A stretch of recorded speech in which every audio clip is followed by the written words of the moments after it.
Hi, Paul Sackis, Good News Broadcast. I'm speaking with Pete Bils again. Hi, Pete. How are you? How are you? I'm doing fantastic. Good, and that's good news because Pete's an expert on sleeping and working for a wonderful company, Select Comfort, and we're going to talk about dread, confusion, and distrust. Hi, hello. All right, consumers rate buying a mattress as the second most confusing purchase, okay?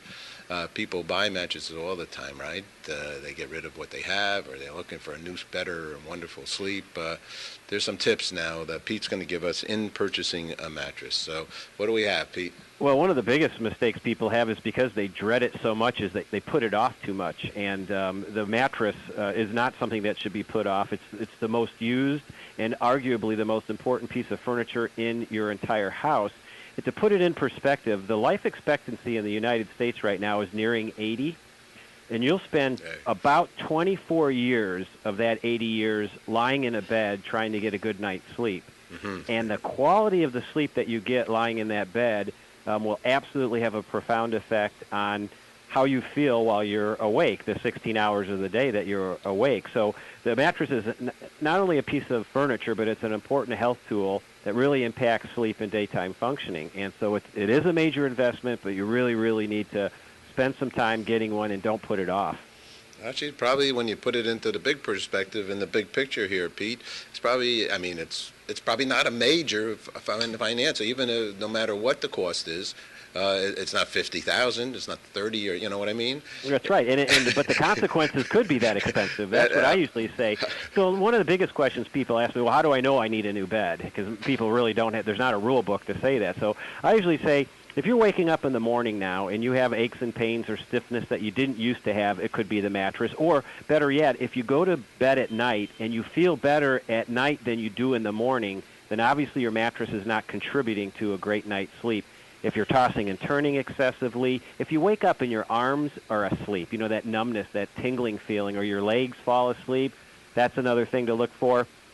Or if you've significantly changed since the last time you bought a mattress, if you've gained a significant amount of weight or lost a lot of weight, then it's probably time to get a new mattress. Or bottom line is if your bed's over 5 to 7 years old, then you probably should really consider getting a new one. It's too important to keep putting that off. Now, do you is it important to move the mattress around in general? I guess depending on, I know you all have a I would say probably a different concept for a mattress.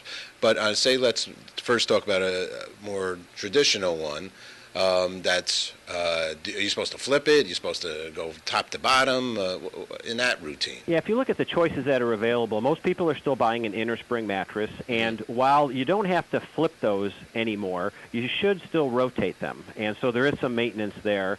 And then the same thing's true with a lot of the other, what we call the alternative beds that don't have springs in them. And they're very popular, too, such as the latex foam, the memory foam beds. There are still some water beds out there. And then, of course, the adjustable firmness air chamber technology like the Sleep Number bed.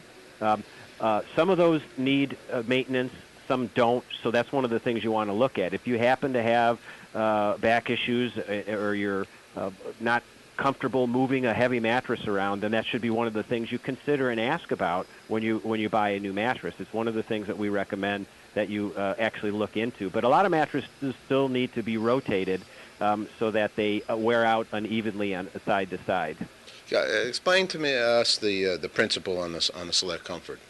Well, the Sleep Number bed, instead of using metal coils or spring or solid foam, actually has two individual air chambers, one on each side, that is totally and individually controllable by each sleeper, so you can control how soft or firm the mattress is.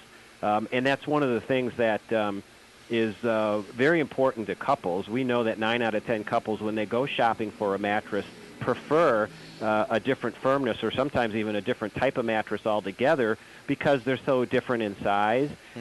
One might be a side sleeper, the other one might be a back sleeper. So it really is an important thing to do when you're setting aside time to shop. And you know we're coming up into Labor Day. There's a reason why the holidays are very, very special for buying mattresses. It's because it's when both decision makers are actually off of work and can shop together. So if you have a significant other, you're sharing a bed, make sure you shop with them so when you do select a mattress, you minimize the amount that you're compromising. You pick one that's good for both of you, and it's very, very important. And you should, in essence, in the showroom, and I guess then once you get it home, you'll have a better idea. But in a showroom, should both people, if there are two there, lie down and get a sense on their feelings? Well, absolutely, and I suggest that everybody spend at least 5 minutes in each of their sleeping positions, a minimum. And if you stop and think about it, it takes a while for all the components on top of a mattress to settle down so you can really feel what the bed's going to feel like when you sleep in it. For instance, if you take those all foam mattresses, it'll take up to 3 minutes for you to just settle down into it. If you get off of one of those after a minute, you have no idea what it's going to be like when you're sleeping in it because you were still falling as the foams compress. So spend a lot of time on each mattress. Do it with your partner. And then also, as the partner gets in and out of the bed, and that's one of the things you should assess too, how easy it is to get in and out of bed, can you feel that person getting in and out of bed? Or can you feel them moving around next to you? One of the biggest complaints between couples is disturbances from side to side, either because of different sleep schedules or perhaps because of the one tosses and turns more than the other because of health issues or whatever. So assess your comfort. Is it easy to change positions? Some beds make it very difficult to change positions because they kind of suck you into it, and it's difficult to change from side to side. Again, is it easy to get in and out of bed? Can you detect the motion? And if you're temperature sensitive, make sure you assess that. Some beds tend to sleep hotter than others, and if you're already a warm sleeper, you don't want to add that to the problem. How do you decide on, Pete's always loaded with a lot of information, and he's very open to talk about all kinds of things, and I appreciate that. Even that's your professorship within you. How do you know whether to have a twin, queen, or a king-size bed? Is there, will your life be different with each one? Well, we know that the larger the sleep surface, the higher the quality of your sleep. We actually have seen studies that show that. So while most couples would say, they like to cuddle at night, by morning, most of them would like to be in different zip codes, much less still cuddling together because of the disturbances that are caused by temperature, by motion, and maybe snoring. So we know that the larger the bed you have, the better you're going to sleep. So I urge people when they're shopping for a mattress to buy the largest bed they can fit and accommodate into their bedroom. They will sleep a lot better. And people always tell me that, they may have a full-size or a queen-size bed, and then they travel and they stay in a hotel room that has a king-size bed, and they just go nuts over that because it was such a different experience. The same thing's true. If your bedroom can handle a king-size bed, get a king-size bed in it. I still have some of my grandma's furniture, bedroom furniture, and that hers was, I think, maybe this is the way it was in the days of old. Everybody had like a single bed. Yeah, well, that's true, and especially in the city. I know we do a lot of work in New York City and a lot of other big urban areas, and it's very, very difficult to get some big mattresses upstairs and into elevators and so forth, especially in high-rises. So that's one of the nice things, again, about you mentioned the Sleep Number bed. It actually comes in components and boxes, and it's assembled in the room you're going to put it in.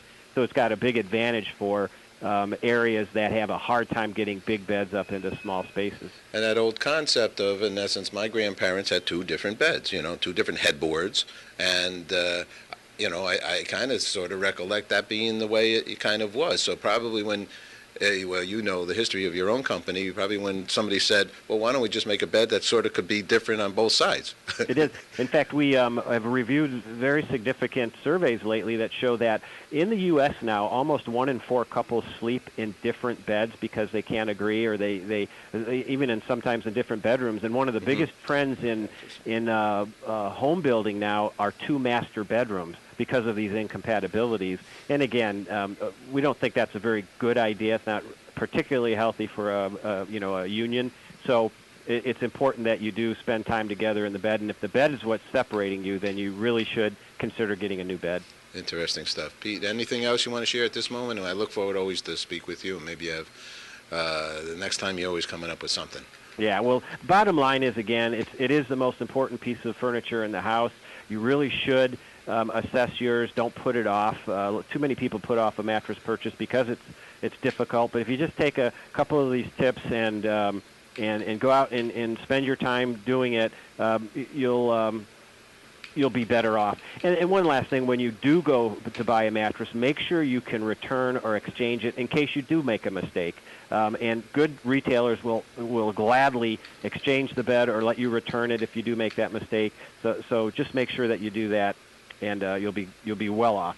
Okay, Pete, always a pleasure. Have a good holiday time with the family and a good sleep, I imagine you always say. I always do, yeah. Sleep well. And for those that are going through back to school, try to get back into your regular sleep routines as well. We know that's a difficult time of year. Our girls are so excited about going back to school. I know sleep's going to be an issue for a while, but we'll get through it. There you go. Pete, thanks so much. Take care. Always a pleasure. My pleasure. Thank you. Thanks. Bye-bye.